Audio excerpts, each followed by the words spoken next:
Okay, Lila Kishori, I believe you are now the host, so if you leave, please assign the host to someone else, otherwise the Zoom will end, I think. So, yeah.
Srimad Bhagavatam ki jai, Shri Prabhupada ki jai, Shila Gurudev ki jai, Shri Gauranga, Hari Hari Bol. So, today we are reading from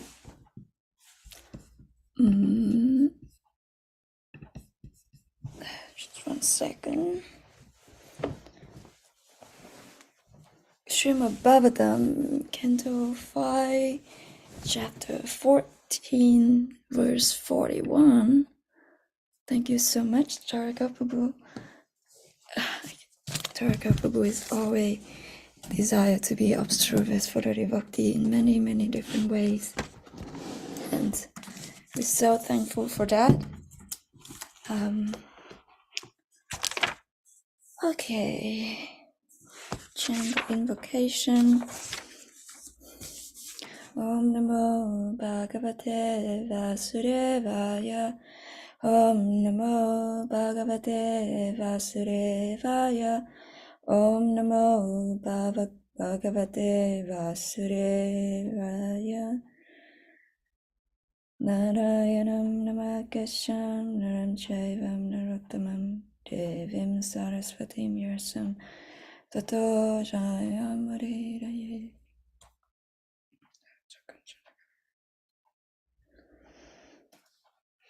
Okay, so we continue reading The Forest of Enjoyment. So text 41.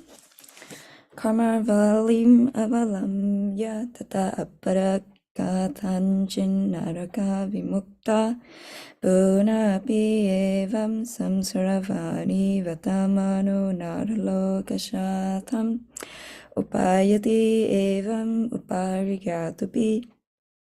We read the Sanskrit again. Karma valim avalamya tata parakatanchinaraka vimukta punapi evam samsaravani vatamano naralokasartam upayati evam uparigatupi. Karma valim avalamya tata parakatanchinaraka vimukta punapi evam samsaravani vatamano naralokashartam upayati evam uparigatupi. Kamavalim, the creeper of fruitive activities. Avalamya, taking shelter of. Tadaha, from that. Apadaha, dangerous or miserable condition. Katanchit, somehow or other. Narakat, from the hellish condition of life. Vimuktaha, being freed. Punapi, again. Evam, in this way. Samsara avani, on the path of material existence. Vatamanaha, existing. Naralokashatam, the field of self-interested material activities. Upayati, he enters. Evam, thus upari, above in the higher planetary systems. Gataha api, although promoted. Translation. When the conditioned soul accepts the shelter of the creeper of fruitive activity, he may be elevated by his pious activities to a higher planetary system and thus gain liberation from hellish conditions. But unfortunately, he cannot remain there. After reaping the results of his pious activities, he has to return to the lower planetary systems. In this way, he perpetually goes up and comes down. Purport by Srila Prabhupada Ki Jai. In this regard, Sri Chaitanya Mahaprabhu says, Brahmane Brahmite Gona Bhaya Vanjiva Guru Krishna Prasade Bhaya Bhaktilata Bija. I think I mess up the meter, so please forgive me. This is from Chaitanya Charitamrita Madhya 19:151. Even if one wanders from many millions of years, from the time of creation until the time of annihilation, one cannot get free from the path of material existence unless one receives shelter of the lotus feet of a pure devotee. As the monkey takes shelter of the branch of a banyan tree and thinks he is enjoying, the conditioned soul, not knowing the real interest of his life, takes shelter of the path of karma kanda, fruitive activities. Sometimes he is elevated to the heavenly planets by such activities, and sometimes he again descends to earth. This is described by Sri Chaitanya Mahaprabhu as Pramanda Brahmite. However, if by Krishna's grace, one is fortunate enough to come under the shelter of the Guru,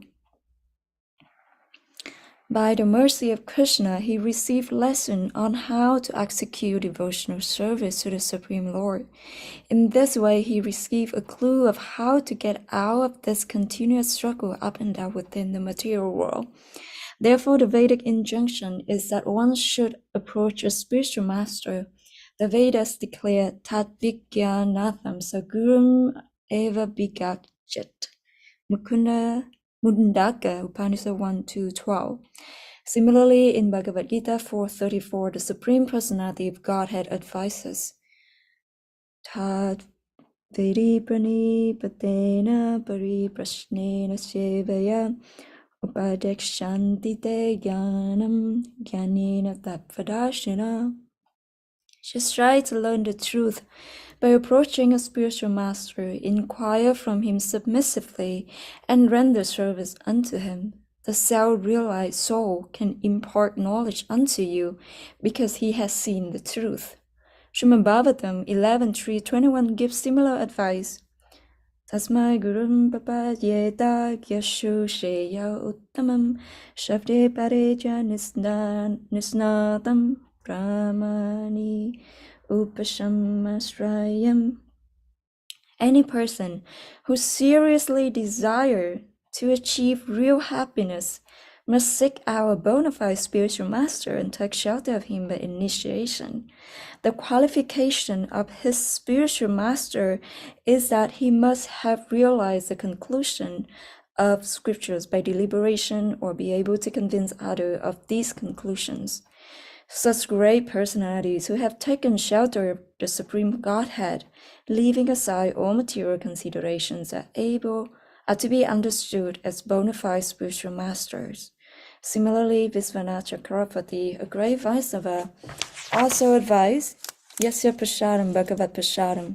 By the mercy of the spiritual master, one received the mercy of Krishna.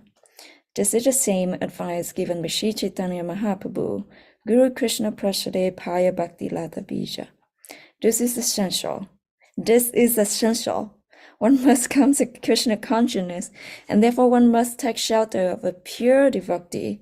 Thus one can become free from the clutches of matter. Om Adyanti Mirandasha Gananjana Shalakaya Chakshu Unmilitam Yena Tasmai Shri Gurave Namah. Namo Vishnu Padaya Krishna Bhataya Bhatale Shrimate Devamrita Swami Iti Namine Pashnare Bhuvadaksham Cha Bhaktachara Pavinata Paratatapi Karunya Yasha Savechate Nama. Namo Vishnu Padaya Krishna Bhataya Bhatale Shrimate Bhakti Vedanta Swami Iti Namine Namaste Sarvati Devi Gauravani Pracharineni Vishesha Sundavari Vachadyare Satarini Jaya Shri Krishna Chaitanya Prabhu Nityananda Shri Advaita Gadadhara Shivasari Gaura Bhaktavinda Hare Krishna Krishna Krishna Hare Hare Hare Rama Rama Rama Hare Hare. Oh dear devotees, my obeisances to you. Please bless me so that I can be of service for you. I can be of service for Guru and Sri Prabhupada and Krishna to share some knowledge that is beneficial for you, that is enlivening for you. So I humbly beckon you for your blessing. Thank you for attending Srimad Bhagavatam class today. We have a very nectar verse as every day. Srimad Bhagavatam is very, very full of transcendental knowledge, such a gift, which is the reason why Srila Prabhupada wants us to to recite and to discuss among the association of devotees every day, because it's so sobering. It gives us the knowledge of the material existence, the misery of material existence, giving it the somewhat bit the truth of the material existence, what it really is, and at the same time give us the higher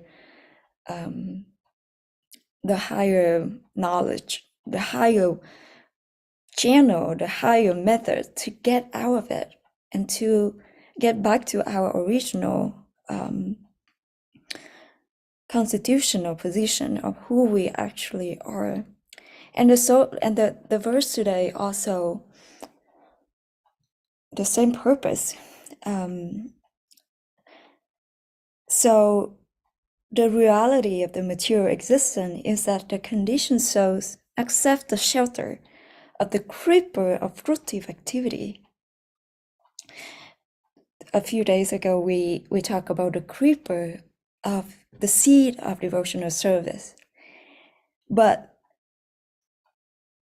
today, we can see that the conditioned soul, they take shelter of the creeper of fruitive activity. And why is that? Why would and what is fruitive activities? And why would the conditioned soul accept the shelter of fruitive activity? I may not be looking at my Zoom screen, so if anything come up, if you happen not being able to hear, please let me know, because I may not be able to see the chat as I'm looking at my notes. So if anything comes up, so just please raise your voice and let me know. So the condition. So why do we want to take shelter of fruitive activity?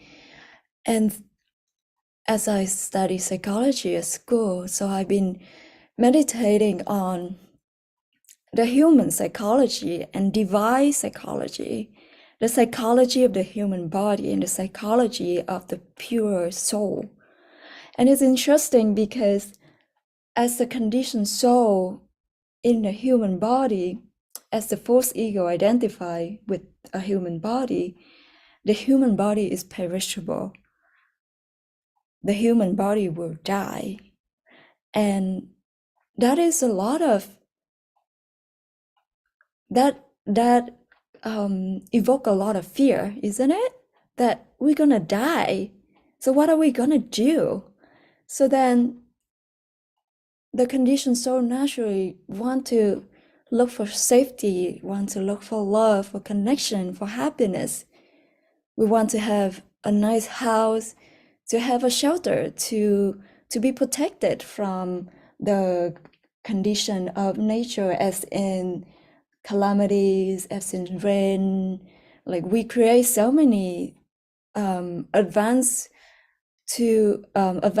in the facilitation to live. Like we have heater, we have hot water, we have all these things just to make sure that, just because the conditions so want to feel comfortable, to have comfort, and so look for safety, for shelter, and then love and connection with in relationship with others. Conditions so want to have relationship with other people, having a wife, having a husband, children, because of that yearning for love and connection. Conditions so look for happiness. How can I enjoy? How can I be happy? Which is actually, in a way, quite pathetic, because the nature of the pure soul, the divine psychology of the pure soul is that the pure soul is eternally loved by Krishna. The pure soul is eternally safe because they have Krishna's shelter, like the resident in Vrindavan, when we recite the pastime of Govan Puja, and there's calamity in Vrindavan, like the old demons try to come and create all kind of havoc, but the pure soul have shelter of Krishna, and they so safe. They're not afraid of anything. And they eternally loved by Krishna. They eternally fearless as well. They're not like the condition soul is always fearful, always anxious. When is the next dangerous? When is someone going to exploit me, going to abuse me, going to or when is nature's gonna come? When is earthquake? When is forest fire gonna come? Always fearful. That's the psychology of the human soul, the human condition soul. Whereas the divine psychology, the psychology of the pure soul, they eternally fearless. They're not afraid of anything because Krishna is their shelter. We're not afraid if our Father is always there for us. And eternal soul, and the conditioned soul is illusion. The conditioned soul is trying to look for that happiness, look for that safety in this material misery where there is no safety. Whereas the pure soul is always full of knowledge that I'm eternal servant of Krishna. I am eternally in Krishna, under Krishna's shelter. I'm eternally loved by him. And Krishna loves us. This is something that I realize that is really striking for me. We want to be able to love Krishna, able to render devotional service,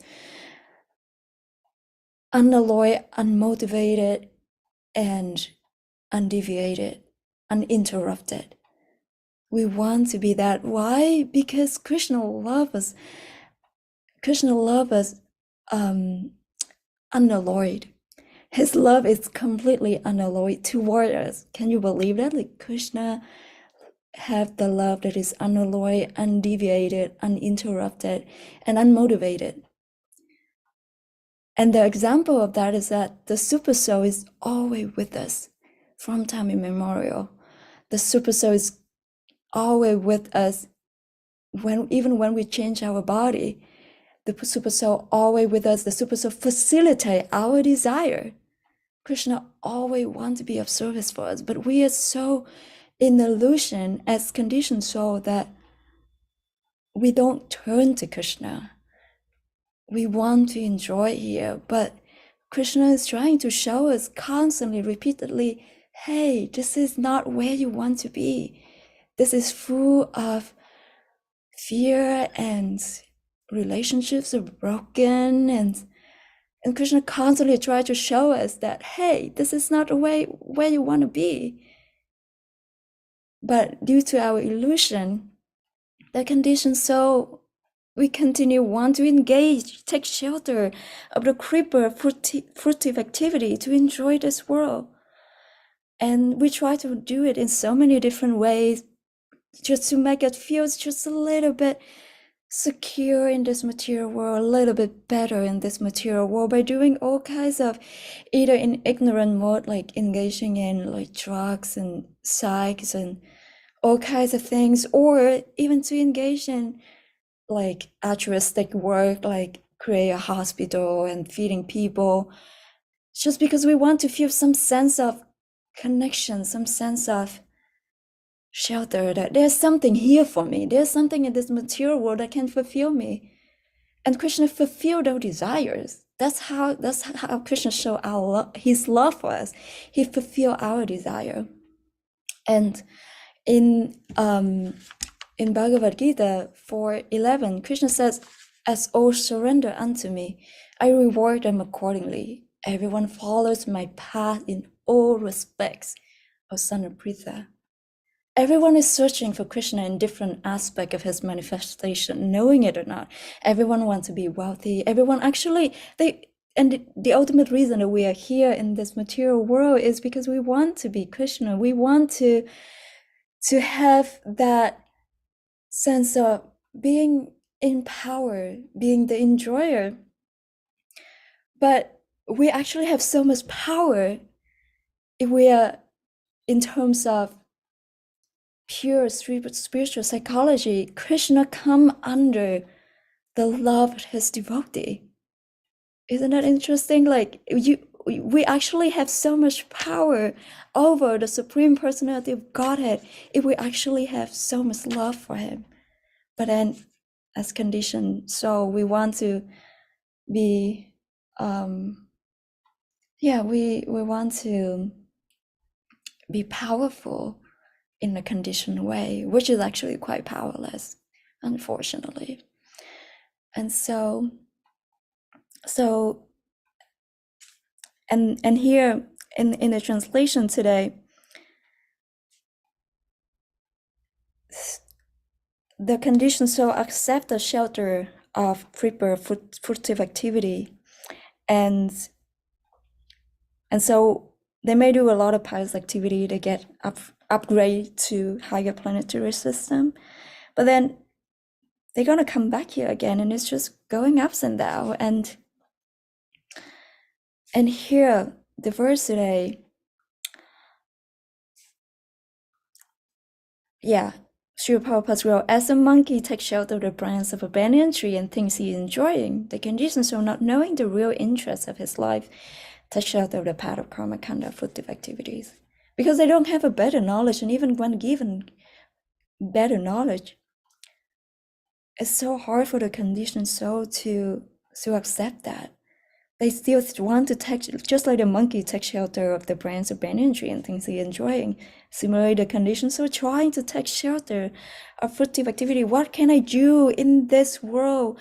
Is there any activity that I can do that can give me this shelter, give me this security, give me this love, give me this enjoyment? What can I do for? And so then the conditions will try to look for that shelter in this material world, and then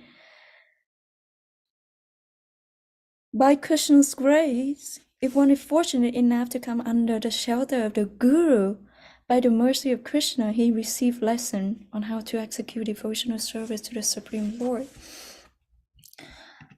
I want to kind of go back to kind of that conditioned soul human psychology and the pure psychology, and I mean the pure spirit soul psychology, because a lot of the time we actually, as devotee practicing Krishna consciousness in our relationship with other devotees, in the relationship with other jiva, in our interaction day to day, in the relationship with even our guru, a lot of the time the human psychology is actually the one coming out. That, for example, a disciple may feel insecure as a condition, so insecure about, am I a good devotee? And am I doing good enough? Is Gurudev pleased with me? Which is quite natural for a devotee, of course. We want to please our guru.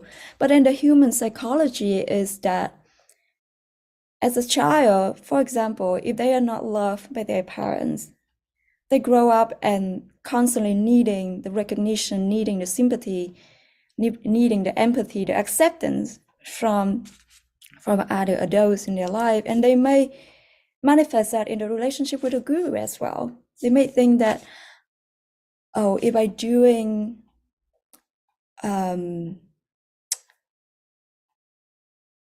knowing that following the instruction of the spiritual master, that is definitely pleasing to the guru.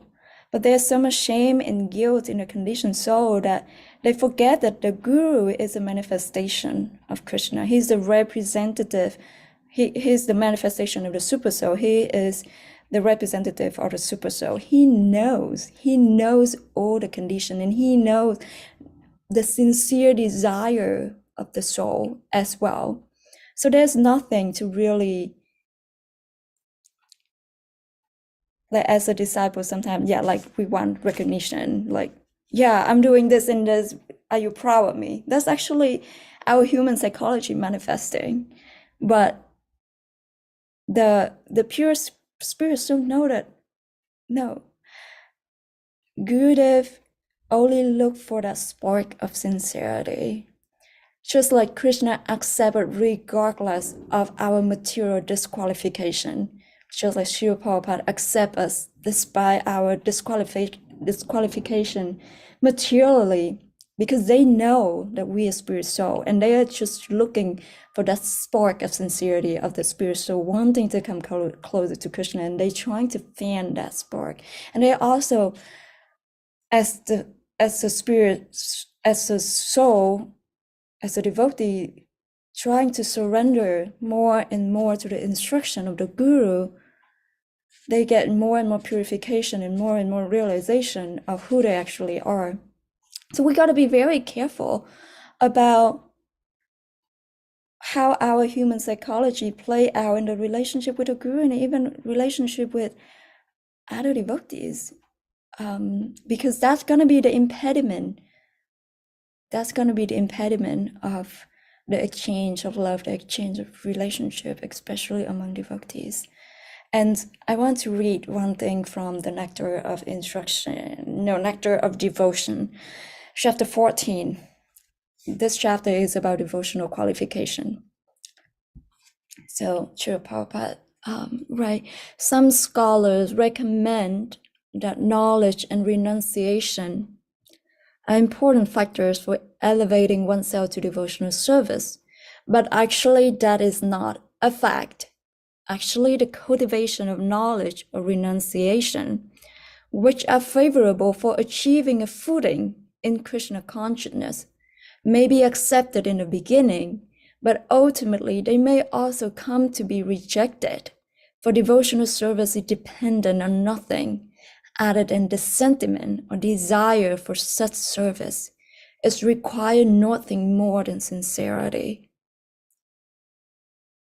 So that spark of sincerity, that spark of, I want to come back to Krishna. I want to get out of this material world. I want to connect with Krishna. Who is Krishna? How can I know more about Krishna? How can I understand more of who I am in connection with Krishna? And that is when the Guru can help us. That is when the Guru, by receiving the mercy of the Guru, he engages in devotional service. He engages in the process of devotional service, which will give us all these knowledge about who is Krishna, how can I come back to Krishna? And because we came here because of the desire, I want to enjoy separately from Krishna. And that's why we're here. So similarly, our desire, our sincerity of desire, we want to come back to Krishna. That will get us back to Godhead. And Krishna, always within us, 24 hours, he's just trying to look for that spark. Yeah. And another thing that I want to just really try to go very briefly about the mercy of the spiritual master. So at the end of the Bhagavad Gita, so at the beginning of the Bhagavad Gita, Sanjaya was asked by Dhritarashtra about what happened on the battlefield, Kurukshetra. And so the entire study, the entire conversation, very confidential knowledge about Krishna spoken by Krishna to Arjuna was related, it was imparted to the heart of Sanjaya by the grace of his spiritual master Vyas. So at the end of the Bhagavad Gita, 1875, Sanjaya said, by the mercy of Vyas, so Vyas is the spiritual master of Sanjaya, by the mercy of Vyas, I have heard these most confidential talks directly from the master of all mysticism, Krishna, who was speaking personally to Arjuna. So even though Sanjaya was not on the battlefield, but by the mercy of his spiritual master, he had heard the most confidential talk directly from Krishna, who was speaking personally to Arjuna. So the message here is that, actually, Srila Prabhupada also wrote this in the purport as well, when the spiritual master is bona fide, then one can hear Bhagavad Gita directly as Krishna heard it. As Arjuna was fortunate enough to understand Krishna directly. So imagine Arjuna in the battlefield with Krishna, and he was hearing Krishna directly.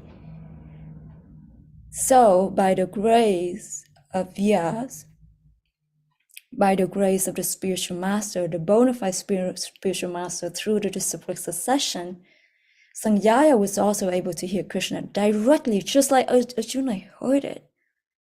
I think this is a very deep and profound point that we want to emphasize, that when we hear from a realized soul, if we have the sincerity to really hear the message as it is, without any filter of our conditioned mind, then we can actually hear just directly from Krishna by reading Srimad Bhagavatam, by reading Sri Chaitanya Charitamrita, by reading Bhagavad Gita. That's why Srila Prabhupada said that I don't remember exact word, but he said that I never leave. I'm always present in my books. I think he said something along that way. So we can also hear from Srila Prabhupada directly from when we read his books. But then that requires so much cultivation of desire, so much cultivation of sincerity, that I want to understand the message as it is. How can I do that? Krishna, please help me. And the Super Soul is again with us 24/7. He's just trying to find that spark within us. He facilitates everything, all of our desire. How do we cultivate that desire? So I think, and that is the mercy of the spiritual master that in the purpose Srila Prabhupada also emphasized as well, that if we want to get out of here, take shelter of the spiritual master, take initiation from him, render service to him, inquire from him submissively, and render service to him. And just like that, Bhagavad Gita 4:34, quoted in the purport today, the self-realized soul can impart knowledge unto you because he has seen the truth. Just like Sanjaya imparted, Vyasa imparted knowledge into Sanjaya, the self-realized soul, the spiritual master, can impart knowledge unto you because he has seen the truth. And this can be done without his personal presence, because there is the divine channel and that's why I think it's really recommended that we connect with our spiritual master frequently in different ways, whether we want to write to him, whether our spiritual master is still present or not, we can still write to him, because there are always reciprocation, because the super soul is the ultimate person in our heart. And when the pure soul wants to impart knowledge unto us, he doesn't have to be physically present with us.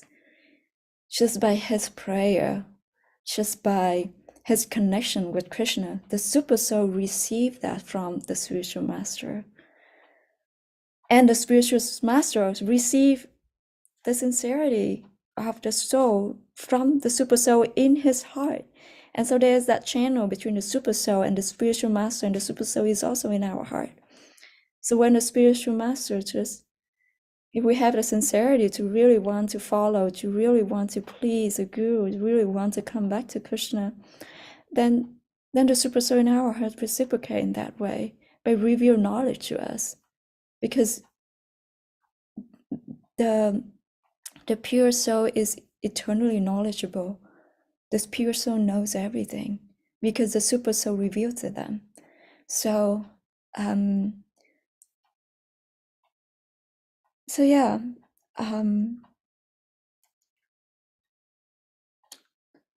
in this way we receive a clue of how to get out of his continuous struggle up and down within the material world.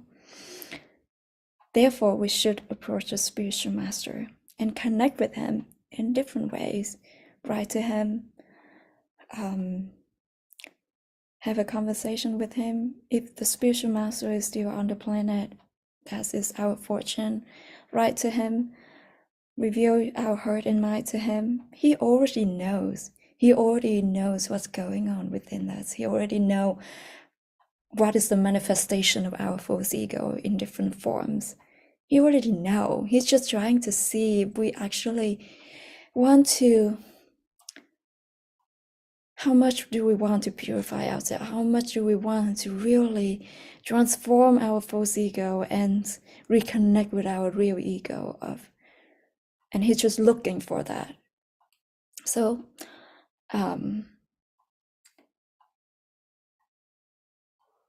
yeah, I guess I end class here.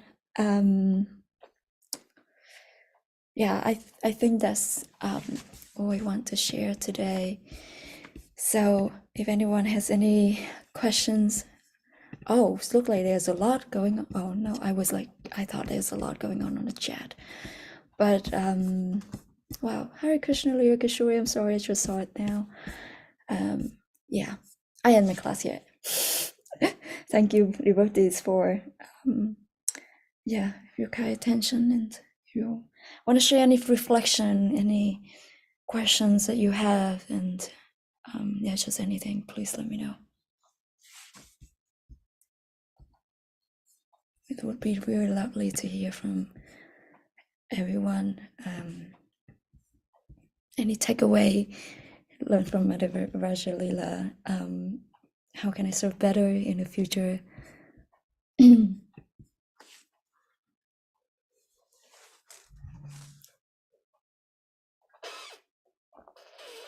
Hare Krishna. Krishna Tarakababu. Mother Paramesvari. Hare Krishna. Thank you for another very nice class. I appreciate your perspective on these things. Lots of interesting points. I wanted to comment on one thing. You were quoting Srila Prabhupada about saying that he would be present by his books, and this is something which has been variously quoted by different individuals who remember it in various ways. So, for example, Mukunda Goswami quote Srila Prabhupada as saying, I shall never die, I shall live forever in my books. I think the closest thing that we have to the actual quotation from Srila Prabhupada is found in a letter from Tamal Krishna Goswami to Rameshwar Prabhu. When Tamal Krishna was, I think he was Srila Prabhupada's secretary at the time, but in any case, he was with Srila Prabhupada in 1977, in the period leading up to Srila Prabhupada's disappearance. This letter was written in June 10th of 1977. And so he writes, Srila Prabhupada's health is somewhat improved, not very much, just a little. He is being treated daily by the brahmachari from the Gaudiya Math. Prabhupada said before, I was hopeless, but now I have a little hope. Srila Prabhupada also said, I may come or go, but in my books I will live forever. If you want to know me, read my books. The more you distribute books, history will change. Whatever I wanted to say, I have said in my books. So that, I think, is there are lots of other quotations which I'm think are not necessarily so accurate, because it was something that was spoken by Srila Prabhupada, and like so many things that Srila Prabhupada spoke, we don't have an actual recording of it. I think I've described before that Srila Prabhupada spoke constantly. He was always instructing all the time. If there was ever anyone at all present, Srila Prabhupada was always speaking. And but it was really only a small amount of that time that was actually recorded, partly due to the fact that there was a limited supply of tape to record on.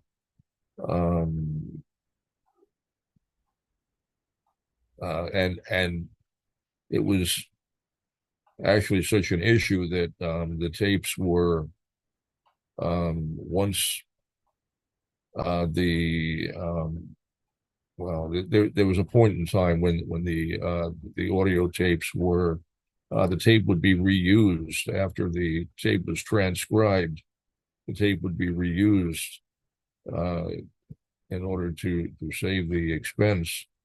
There was a time when audio tape constituted a major expense for the devotees. Later, the recordings were retained, which is wonderful. So we have Srila Prabhupada's spoken words on audio tape.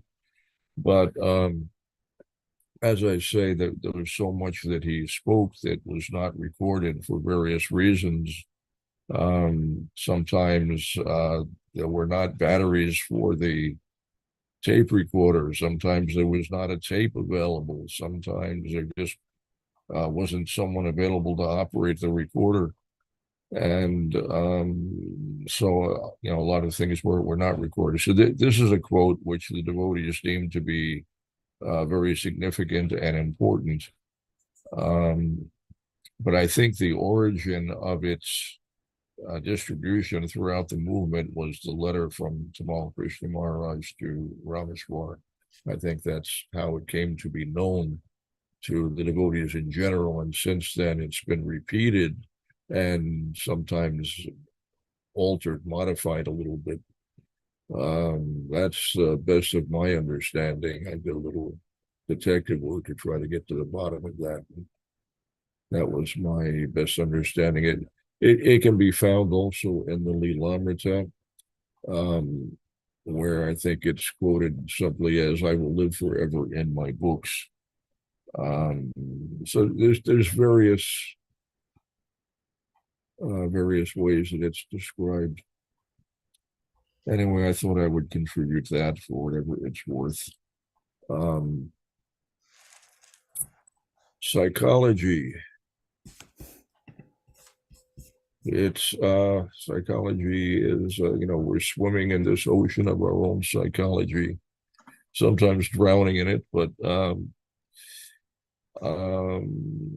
yeah, as you point out, it has our psychology, which sometimes is a result of lots of prior experiences, good and bad, and it can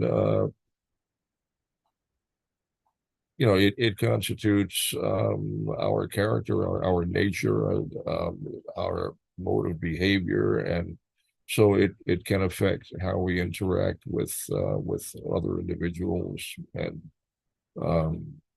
so it becomes important. It can be good or bad, but it's good to be mindful of these things. We have to work with our mind and the various elements of our psychology in order to create the most favorable conditions for our progress. We don't want to allow these things to become an impediment.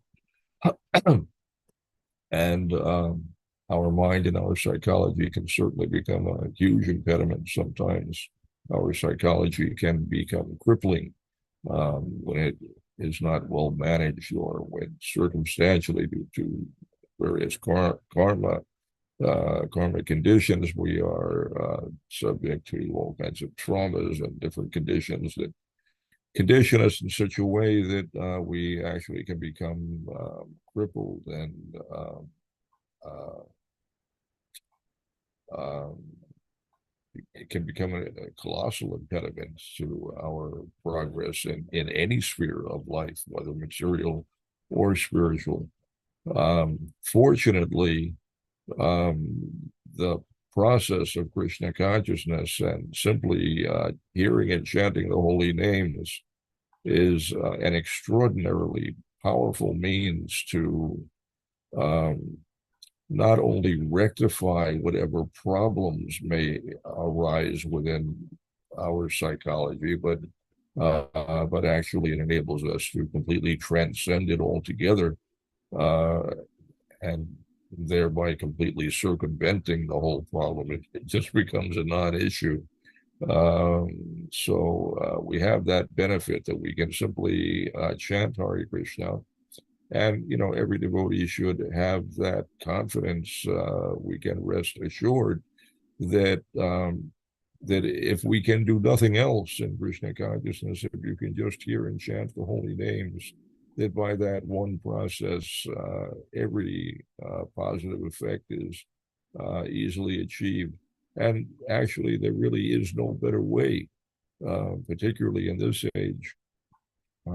There is no better way to affect the necessary changes and adjustments. The holy names are the medicine that fixes everything. Actually, a panacea. Within the scope of material nature, there is no perfect medicine. Every medicine will have potential side effects and limitations, but the holy names are not like that. They are without any material conditions. The holy names are all good, perfect in every respect. There are no ill side effects. You cannot overdose, and it will always produce the desired result in the most perfect way. It's only a matter of time. So we can pour our heart into the process of hearing and chanting. We can give ourselves completely to that process. And as I say, even if we can do nothing else, if that's all we can do, that's enough, more than enough. Simply hearing and chanting will fix absolutely everything, and there is no exception. It will fix everything on every level. Everything is fixed. I have practical experience of this fact. I some time back at Nagaraj Prabhu gave a class in which Nagaraj Nitai was speaking about some aspects of psychology in a Bhagavatam class, and I was he mentioned having some debilitating effects of psychology, his own psychology, having arisen from some trauma in his life, and I told him that I myself had a very traumatic childhood, which resulted in all kinds of crippling psychological effects. But I found that just by chanting Hare Krishna, those problems were mitigated. For the most part, there's still some lingering issues, but I have progressed tremendously, and I have been able to see practically it is just simply by chanting Hare Krishna. Everything is affected very wonderfully. So I have great confidence in that process. I think everyone should. That confidence becomes solidified by the practical experience of chanting and seeing the results. All right, I have I've gone on long enough. I'll stop here. Hare Krishna. Thank you again. Thank you for a very nice class. Hare Krishna. Thank you so much, Taraka Prabhu, for your reflection and for sharing about the information about Srila Prabhupada's message. And yeah, and also for sharing. And I feel so fortunate, as I think a lot of the devotee feels about our process. So simple and sublime, isn't it? Like hearing and chanting. And I think we have example like Taraka Prabhu to prove to us that the process of chanting and hearing, constant chanting and hearing, really transform everything. And I think another thing that I feel inclined to share is that as devotee, I can only speak for myself, but there may not be enough faith or enough discipline to constant hearing and chanting. If a devotee is able to constantly hear and chant, and especially hear and chant with sincerity, with purity, or even without sincerity and purity, but I mean, there has to be sincerity to constantly hear and chant all the time. There has to be some sincerity there in order to make that happen. But at the same time, there could also be devotees who may not have faith in the process of hearing and chanting. And so by going through the process, they still hear and chant according to the requirement, but they're not taking shelter of hearing and chanting. So then the false ego need to have something to kind of like calm it down, make it comfort, in order for the false ego not to make so much distraction on the path of devotional service, because usually the offenses come from the false ego, and usually these offenses come out due to some karma. Definitely is the root of many of that. At the same time, Krishna gives us our karma. Krishna intervened in our karma in order for us to learn, in order for us to make spiritual advancement as well.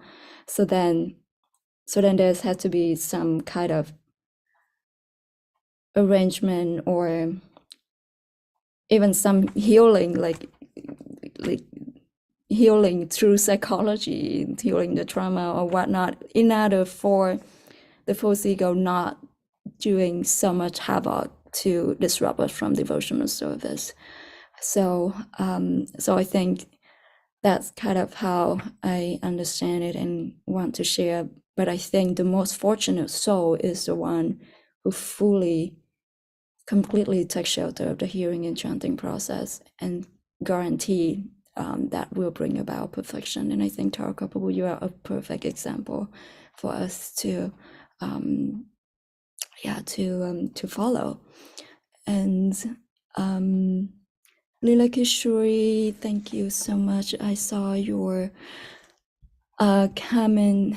So Lila Kishori Grow, I appreciated your points about how an inspiring devotee only need a sincere desire to make a start on the path of bhakti. Also, how a bona fide spiritual master can discern that sincerity and have mercy on the conditioned soul. How wonderful that our spiritual master have the vision to guide our step, even when we may become doubtful of our ability to make any spiritual advancement. I want to make a small correction that sincerity will be the one that sustains us in devotional service. But to make a start, in the verse that I quote from Nectar of Instruction, that the cultivation of knowledge and renunciation, which are favorable for achieving a footing in Krishna consciousness, may be accepted at the beginning. So that's the start. That's the cultivation of knowledge. That's the cultivation of renunciation.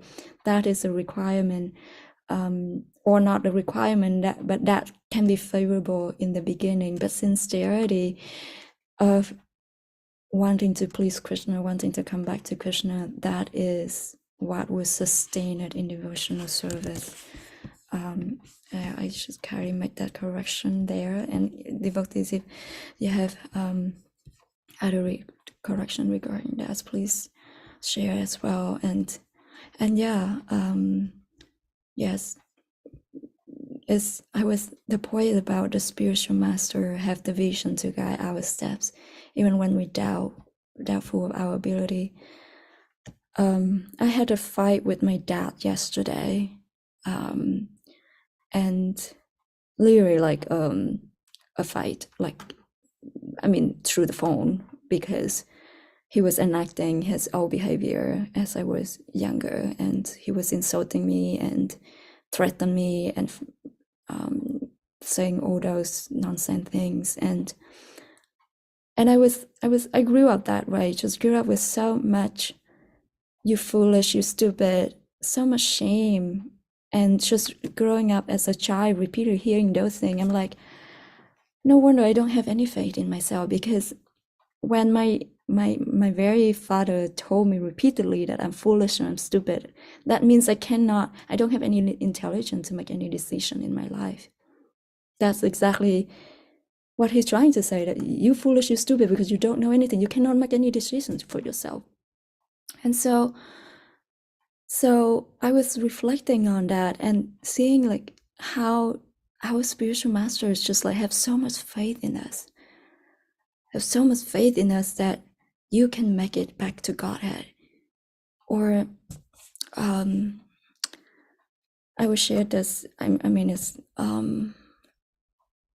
very a special service that I just got in, and maybe I share to receive the blessing from the devotees, and maybe you can pray for Radha for me as well. But another devotee, Vietnamese devotee, maybe Tarka would be very excited to hear that. Another devotee, Kayla from Sydney, she's Vietnamese, and my Guru Maharaj has been cultivating her. And so my Guru Maharaj recently told both of us to start translating Srimad Bhagavatam. And this is a very big service, but I was thinking, wow, my Guru Maharaj have faith in me that I can do it. And so much faith from the spiritual master, from the spiritual father, versus the material biological father who can constantly injecting this message within me that you're foolish and you're stupid. So I really appreciate what you share, Lila Kishori.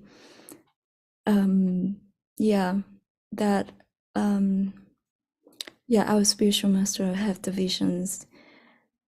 He, or even Krishna, has the spiritual visions that we cannot even fight them. We cannot even realize. They see the potential in us that we cannot even realize ourselves, which is so amazing. So I totally second that. Yes, thank you, Taraka Babush. Please bless me. Please bless Kayla. So she's in Sydney, Australia, but we will begin embarking on this service, and only empowerment from Guru and devotees that we can do it. So feel a little bit embarrassed sharing it, but I figure that I need more mercy than anything. Anyway, thank you, dear devotees. Thank you for being here. Thank you for listening. Any last thoughts, or shall we end here? I have a last thought. Yes, please. I'm ecstatic to hear this news about translating to Vietnamese. That's such a huge thing. It's a huge thing. You can be absolutely assured that you will have the complete blessings of Srila Prabhupada and the entire Guru Parampara. This is something Srila Prabhupada wanted so very much. You will absolutely have his complete blessings. He will shower blessings on you, and you will receive the credit for having accomplished this, making Srimad Bhagavatam, Krishna himself, available to millions of people, for everyone who gets the opportunity to hear this transcendental message in Vietnam. You'll get a significant portion of the credit. That's an extraordinary thing. You can expect that you will go back home and easily, and that additionally, I should mention, because you've mentioned a few times some of the things that you have gone through with your father, and I can tell you, or I should tell you that, Srila Prabhupada assured us uh, that our parents, by dint of our own devotional service, our parents would also be assured of going back home. And that at the end, not only that, but at the end of their life, by Krishna's arrangement, they will realize that it was their child that made it possible for them to go back home. They will understand what you did. So your father will come to understand that you are not stupid and foolish, that you were the most intelligent, and that you saved him from a fate worse than death. Hare Krishna. Thank you so much, Tarakafu, for your blessing, for your affirmation and assurance. Yeah, thank you so much. It means the world to me. Thank you. Yeah, I guess we end class here. Thank you, devotees. Jai Shri Prabhupada ki jai, Jai Shri Gurudev ki jai, Srimad Bhagavatam ki jai. Hari Hari Bol.